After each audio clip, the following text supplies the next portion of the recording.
Everything on there is messed up. Except for the sign. We're in the Wild Wild West now. The Wild Wild West. Alright, go. I'm gonna go. Don't worry. Go. It's green. Are you fucking stupid? No. Go. What is this? Go. No. How am I supposed to go? It's in the middle of the road. So what? We stop at green. What? How am I London? supposed to fucking go? It's in the middle of the road. There's a guy in the way. The car's turning into there. And now now it's turning. Fucking go. fuck. Go. Right when it turns red, they go. Man, you're a disappointment. You know that?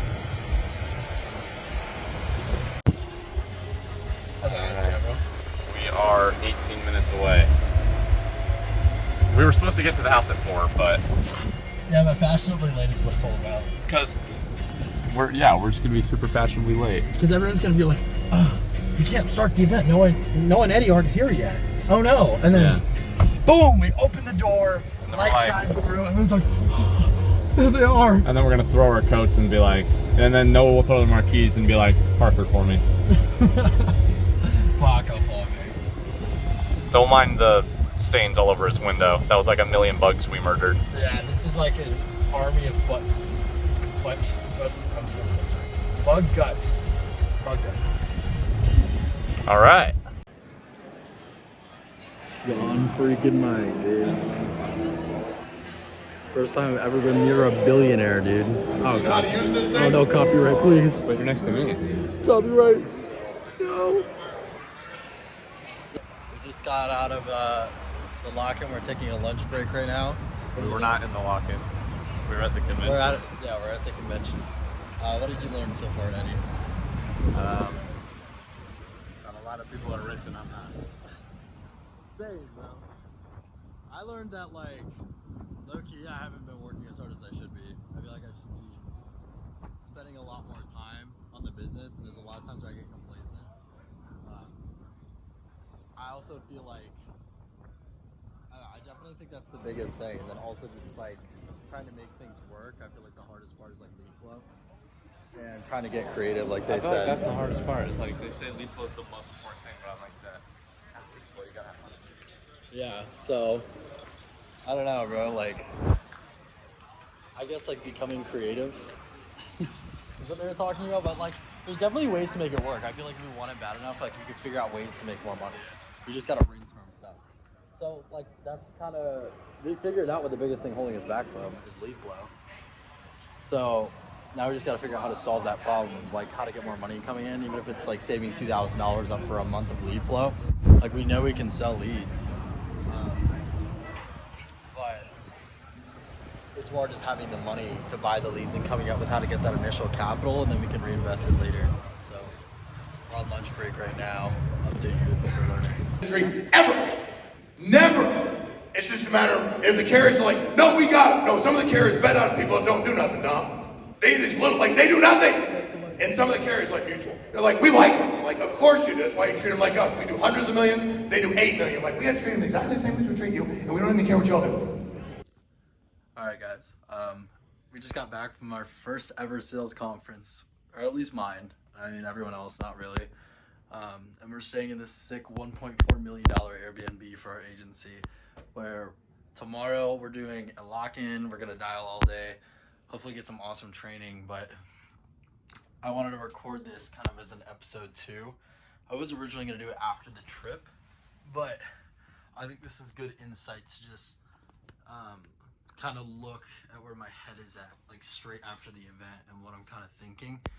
So I have a bunch of points written out here. Let me write this real quick. Yeah. Okay, so yeah. This insurance conference was crazy, bro. This honestly shifted my perspective like so much on this business. Eddie had gotten us into life insurance about 4 months ago. And when we got into it, it was all through Zoom calls. You know, we've been dialing the phones, getting all this info on Zoom calls when we had met with our original mentor that was doing training. Everything in the entire business aspect we've been in has been virtual. So we've never really had a real experience like this, being surrounded by actual people. And a really big thing that I took away from it was I've only been really taking the business seriously for a month. And it's so insane Because like with me, Jackson, and Eddie, we all lived together. We moved in together because we were like, we're a rare breed, like people that are young and hungry to make money. Um, you know, we should move in together. We can, you know, connect off of each other's ideas and everything, and this will be great. And it's so humbling to go to an event like this, and there's 3,000 people. They're all like 20 years old. They're all super young, and just to realize that there's levels to this shit. Like we thought we were special, and we're literally in a room with a bunch of people our age that are making 20, 30, 40, 50, 100. One of the people in there was making $200,000-$300,000 a month, and they're our age, which I don't know. It makes everything feel so real that we're just in an audience with all these people that are the same age as us, where we want to be, just as ambitious, just as hungry and young, and it's so inspiring. Um, we got to ask a lot of questions. There was a bunch of things I learned at this conference I wanted to go over.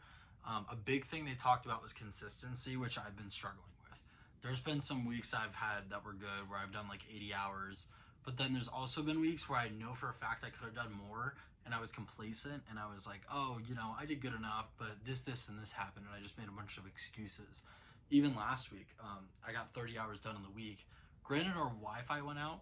Um, our Wi-Fi went out for like 4 or 5 days, so it did kill like a lot of our progress. But there was also times where I would cut working early, or I wouldn't be dialing, and I would try to make some other excuse during dialing time to do something else.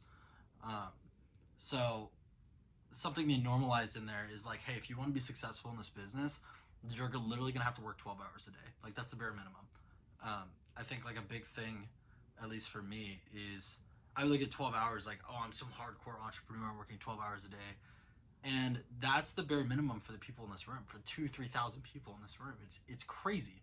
And you know, they just talk about it like it's normal. Like, you know, you're gonna have to work 12 to 15 hours to be successful, because you're gonna have to get the time in of just talking to people and learning everything you can, being consistent. It's not about having like the most talent or the most skill or the perfect pitch. It's about showing up every day. There's people in there that produce $40,000-$50,000 a month, and they just spend a bunch of money on leads and dial like crazy. And then there's also people that are talented in there that make $20,000 a month. There's some people that just put a bunch of work into recruiting, and they make like $40,000, $60,000, $70,000 passively. Um, and then another point I wanted to talk on was lead flow, which is by far, I mean, I can't say for Eddie, but at least for me, by far is the biggest problem. Um, I know I have the potential to close people. I've closed my first policy already. I've gotten a couple people to applications, but not having fresh leads every week is killing me. And I've identified the issue as right now I'm a server and I work 3 days a week because it's out of season, so they're not scheduling me a lot. So I have applied for second jobs. I applied at Home Depot and then like one other thing. But ultimately, I want to get a second job as quick as I can, and then I just want to work like a dog. Like I want to go up to them and be like, hey, you know, this is my second job. Be like, hey, you know, I work Thursday, Friday, Saturday. Besides those 3 days, literally schedule me like as much as you possibly can. You know, like if you can schedule me 60 hours a week, do it. And that way I can pull in like another $900 to $1,000 a week, or however much it is. It could be $700 or $800 for lead flow. So I could do that for 3 or 4 weeks, just work like a dog, and then have $2,000 and be like, hey, now I can spend $500 in a week, $500 per week for a fresh batch of leads, so I have constant lead flow to work through. Um, because like the issue with me and Eddie is we've been really struggling on money, and we'll recycle the same leads for like a month, which isn't sustainable. If you want to be sustainable in this business, we have to believe in ourselves in a sense. We need to have a lead flow for a couple weeks, knowing that we could spend $2,000 on 2,000 bronze leads and have the confidence to be like, hey, all we have to do in these 2,000 bronze leads is sell 2 of them, and we can make our money back and do it again. Or better yet, we either make our money back and we make more, and then we never have to worry about slaving away again, because then the income just like increases. And another big thing I thought about is like, hey dude, if I'm buying my own leads, I'll take them a lot more seriously than if I'm on a lead program and they're getting bought for me, because I don't understand the value of them. It's the same way as if you work hard and make money to buy a product, or like maybe say you save up for like 4 months to buy a new iPhone, and you're making $18 an hour at a job. you're gonna value that iPhone a lot more because you paid for it compared to if your parents bought it for you. So, you know, my biggest thing I need to work on is lead flow. So the actions I'm gonna take towards that is getting a second job as quickly as I can, and then once they hire me, just working as much as physically possible so I can just buy a massive amount of lead flow to work with. And I know I'll work those way harder and value those way more because I saved up all the money to buy those myself. Um, so, you know, my biggest problem right now is obviously figuring out how to fund and how to sustain it. I can definitely, you know, study from, what's the word for it? I can definitely study like as much as I want to and dial as much as I want to, but if I don't have leads coming in, I can't make any money. Our mentor made a really good point the other night. We were all sitting down on the couch after we got to Palm Beach, and he was like, you know, your lead flow is your money. You know, you could be terrible at selling leads, but if you're spending $2,000 in a month, $500 a week on leads, there's no reason you can't make that money back. And with how many people like we saw at Ignite today doing that, it was so clear that like all these people, even there's some people in there are kind of questionable how they're making so much money. All these people can do it. We can do it as well. Like they're not special. The biggest thing is definitely just lead flow. Like they just had more money coming into the business, but that's not an excuse. They mentioned on there, it's like you can get creative. If you don't have the money, figure out how to make the money. It could be as crazy as like selling your TV or like selling valuable possessions, finding a second job or whatever like it needs to be. Like find a way to make it happen. It could be a side hustle or whatever. So for us, it's like, okay, we'll get a second job and work our absolute ass off. And then we can generate that extra income that we didn't have before to buy leads. And then next point I wanted to hit is seeing success in person. I went over this already. This is my first time seeing, like I said, a bunch of young 20-year-olds who have made the business feel real versus just being on Zoom. Because me and Eddie both, you know, we've done all these businesses the last couple of years. They've all been virtual. And yes, we've gone to car meets and everything, but this is the first time we've seen a bunch of people like us, thousands of people like us in one space and be like, we're not alone. And this is crazy because it just feels so real. You see stuff on YouTube, but to be at an event in person with people your age making stupid money. I mean, I'm a server right now, and the people at my restaurant may probably make like $40,000 a year. Some of them are in their 40s and 50s. And there's people at this event that are 18 years old that have made $700,000 this year. Like, that is insane, bro. They literally make more than people that are 40, 50 years old in a month. Like 50, 60, 70, 80, $90,000. And they're like just out of high school. And it's like, this is crazy. Let's see. Another point I wanted to hit on. Being in a room with like-minded people gave me belief and showed me what's possible. Yeah, like the environment was crazy. It was electric. I thought it was kind of corny that they were calling it Ignite. They're like, we're going to get fired up to sell leads. But it actually was insane. I've never been in an environment like that before. I never thought that business was a scam, but also just seeing, like, connecting it to the journey, seeing that it's not like some kind of theory or like sketchy thing like everything else has been before. It's like these people are real and they're genuine good people, and they've just made this work because they worked hard. Everyone in there's got a good work ethic. People my age are doing it, which means I can too, which is a big thing.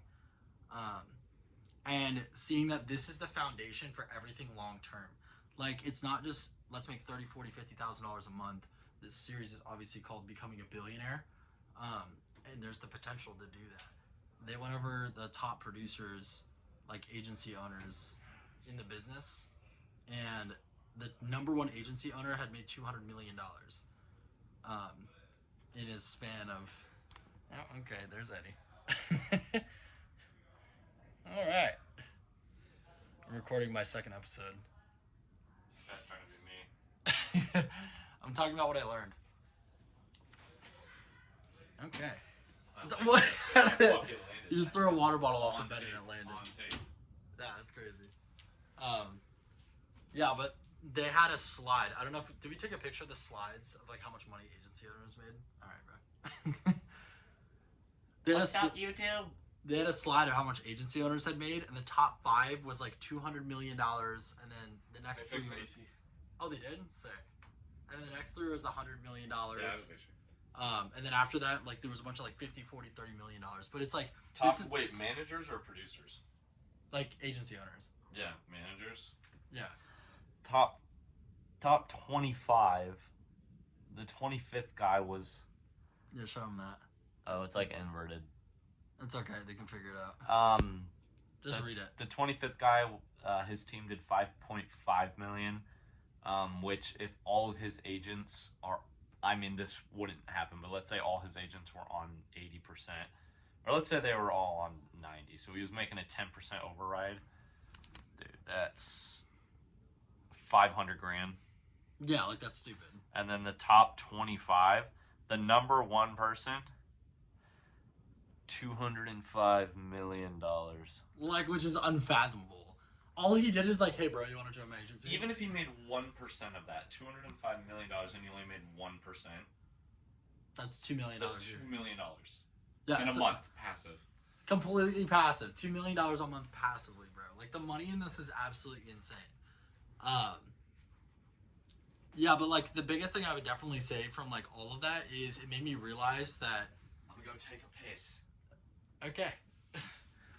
The biggest thing for sure that it made me realize is that my biggest problem right now is lead flow. It's not that I'm not working hard enough or I have it like I'm not the best salesman or whatever. Is I just don't have a lot of leads to work with, and I've been relying a lot on getting lead programs done for me where people are taking care of it. And I want to become creative and find ways to invest myself. So, yeah, like I said, I think the biggest takeaway for this was lead flow and everything, being creative with how to make money. And then they introduced us to a lot of cool tools. Let me see if I can pull it up. Let me see. They had a tool called Verify My Underwriter that they were promoting there. So people have doubts when you're calling them on the phone of if you're a legitimate life insurance broker, and it's a website that you can take them to that will verify all of your information, which is really cool for credibility. And then Integrity, which is a company that when you write, if you're not aware with like how life insurance works, there's a bunch of brokers and you go on their websites to do quoting and applications and everything. And with this, it's really cool because there's a program called Integrity that puts all of those websites into one like specific area. It makes a lot of paid programs free. So, alright, bro, fuck you. So, for example, like just to find like what insurance carrier is the cheapest, you might have to pay for like certain toolkits to organize them by cheapest to most expensive, but it'll do it for free. So there's a lot of cool resources we learned about too, that we'll be able to implement. But yeah, that's kind of like what my takeaways were from it. I just wanted to record something right after, like while it's fresh. But it was really cool. It's definitely like a life-changing thing and shifted my mindset on the business a lot. So, yeah.